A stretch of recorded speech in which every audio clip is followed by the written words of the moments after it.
Chicago courthouse was a fortress of glass and steel, its imposing facade reflecting the stormy sky above. Inside, tension simmered like a live wire, as a high-ranking white male police officer prepared to face off against a black patrolwoman whose reputation for toughness was matched only by her sense of justice. The city buzzed with anticipation. This was more than a trial. It was a reckoning.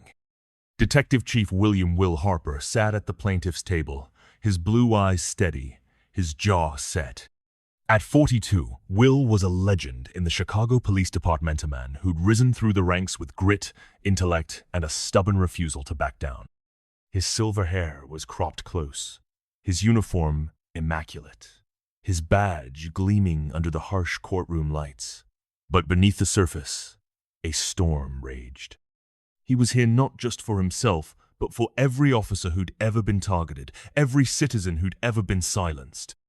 Across the aisle, Officer Tasha Freeman sat rigid in her chair, her dark skin luminous against the crisp white of her shirt. At 30, Tasha was known for her sharp instincts and unyielding presence on the streets of Southside Chicago. She'd built her career on discipline and control, but today, her composure was a mask stretched thin. Her attorney, a wiry man named Marcus Bell, whispered last-minute advice, but Tasha barely heard him. Her mind replayed the night that had brought her here, a night that had started like any other, but ended with her world turned upside down. 3 months earlier, the city had been gripped by a heat wave. The air was thick, the streets restless. Will Harper, exhausted after a 16-hour shift, drove his battered black Ford Explorer through the neon-lit maze of the West Loop.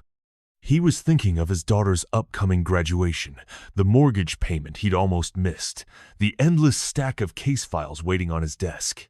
He was not thinking about trouble. Not tonight. But trouble, as always, found him. At the corner of Madison and Damon, a squad car idled in the shadows. Inside, Officer Tasha Freeman watched the traffic with predatory focus. She was restless, her nerves frayed by a week of double shifts and a recent reprimand from her sergeant. She needed a weena reminder that she still had control. When she spotted Will's Explorer, she narrowed her eyes. A white man, alone, driving a late moon, Doe SUV, through a predominantly black neighborhood at midnight. Her suspicions flared. She flicked on her lights and pulled out, her heart pounding. Will saw the red and blue in his rear view and felt a familiar knot tighten in his gut. He wasn't speeding. He wasn't swerving. But he knew this dance. He'd seen it play out too many times, from both sides of the badge. He pulled over, hands at 10 and 2, breathing slow and steady. Tasha approached, flashlight in one hand, the other resting on her holster. Her voice was clipped, authoritative. License and registration. Will complied, his movements deliberate. Officer, may I ask why I was stopped? Tasha's lips curled into a smirk. You were weaving. Smelled like you've been drinking. Step out of the vehicle. Will's jaw clenched. He hadn't been drinking.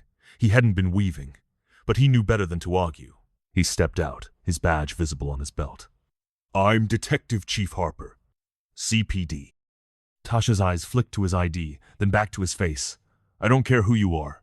Walk the line. A small crowd gathered, drawn by the flashing lights and the tension in the air. Among them was Malik Johnson, a 22-year-old college student and aspiring journalist. Malik's phone was already recording, his instincts telling him this was bigger than a routine stop. Will walked the line, his steps steady. Tasha's questions grew sharper, her tone more aggressive. You think your badge makes you special? Makes you untouchable? Will met her gaze, his voice calm. No, ma'am. I believe in accountability. Tasha's nostrils flared. She wrote him a ticket failure to maintain lane and thrust it at him. You're lucky I don't take you in. Will took the ticket, his hands steady, his eyes burning with quiet fury. He got back in his car and drove away, the crowd dispersing as quickly as it had formed. Malik watched him go, the video still recording. He didn't know it yet, but he'd just captured the spark that would ignite a city. Back at his apartment, Will sat in the dark, the ticket crumpled in his fist. He replayed the encounter in his mind. Every word, every gesture. He'd spent his life upholding the law, believing in the system. But tonight, the system had turned on him. He called his old friend and attorney, Sarah Kim, her voice a lifeline in the darkness. "You have to fight this, Will," she said. "Not just for you, for everyone." Meanwhile, Tasha returned to the precinct, her adrenaline still surging. She bragged to her colleagues about putting a cocky white cop in his place. Most laughed, but Sergeant Jerome Carter, a veteran officer with a reputation for fairness, watched her with troubled eyes. He'd seen Tasha's temper before, her tendency to escalate. He wondered how much longer the department could ignore it. The next morning, Malik uploaded his video to social media. Within hours, it went viral. The footage was damning Tasha's aggressive tone, Will's calm compliance, the crowd's uneasy murmurs. Hashtags exploded. "Justice for Will. Accountability now." News outlets picked up the story, and the city erupted in debate. The department launched an internal investigation. Tasha was placed on administrative leave. Her badge and gun surrendered. She was furious, convinced she was being targeted for doing her job. Her supporters rallied, claiming she was the victim of a racist system. Her detractors called for her firing. Will, meanwhile, became an unlikely symbol. He gave interviews, spoke at rallies, and met with community leaders. He insisted this wasn't about race, but about power and accountability. But the lines were drawn, and the city was divided. As the investigation dragged on, new evidence emerged.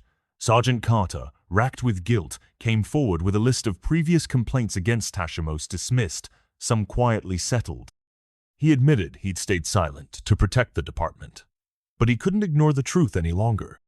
Sarah Kim filed a civil suit on Will's behalf, alleging racial profiling, abuse of authority, and unlawful detention. The case became a media circus, with pundits and politicians weighing in on both sides. The department was forced to review its policies, and the mayor called for sweeping reforms. The trial was a spectacle.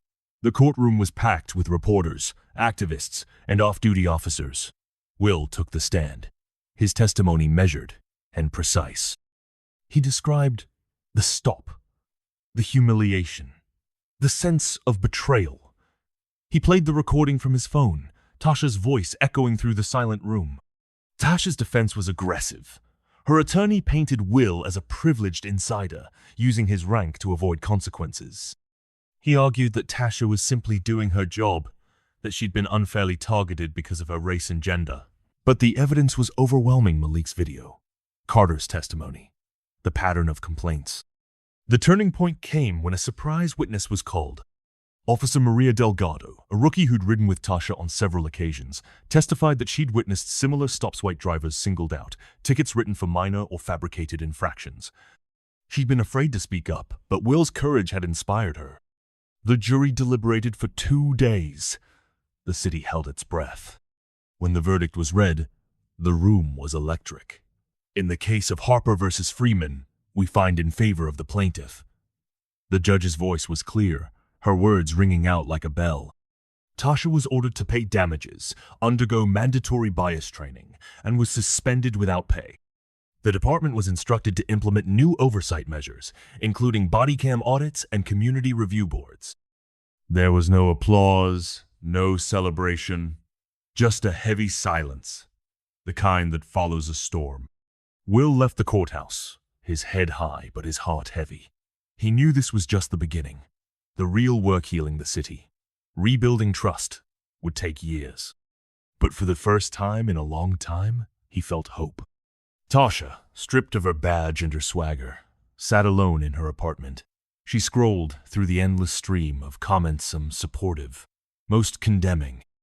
She realized, too late, that her badge had never made her untouchable. It had only made her accountable.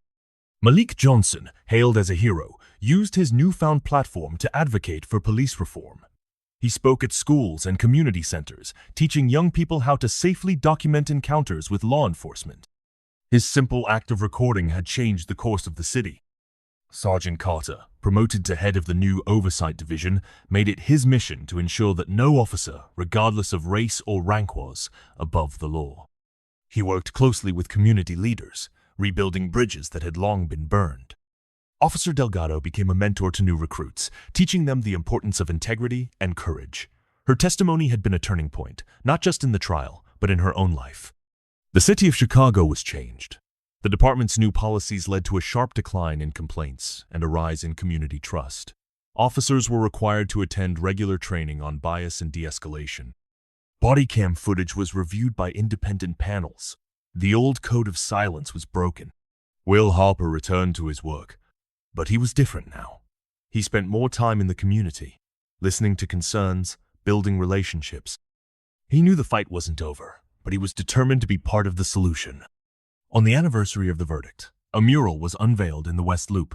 It depicted Will, Malik, Carter, and Delgado Four Faces, 4 stories, 1 city. The plaque beneath read, "Justice is not a badge. It's a choice." As the sun set over the city, Will stood before the mural, his daughter by his side. He thought of the night that had changed everything, the fear, the anger, the resolve. He thought of Tasha and wondered if she'd found peace. He thought of Malik and the power of a single voice. He looked at his daughter, her eyes bright with possibility. "Remember," he said softly, "power is a responsibility. Use it well." The city pulsed with new energy, its wounds still healing, its future uncertain. But for the first time in a long time, hope was stronger than fear. And somewhere, in the heart of Chicago, justice took a breath and began again.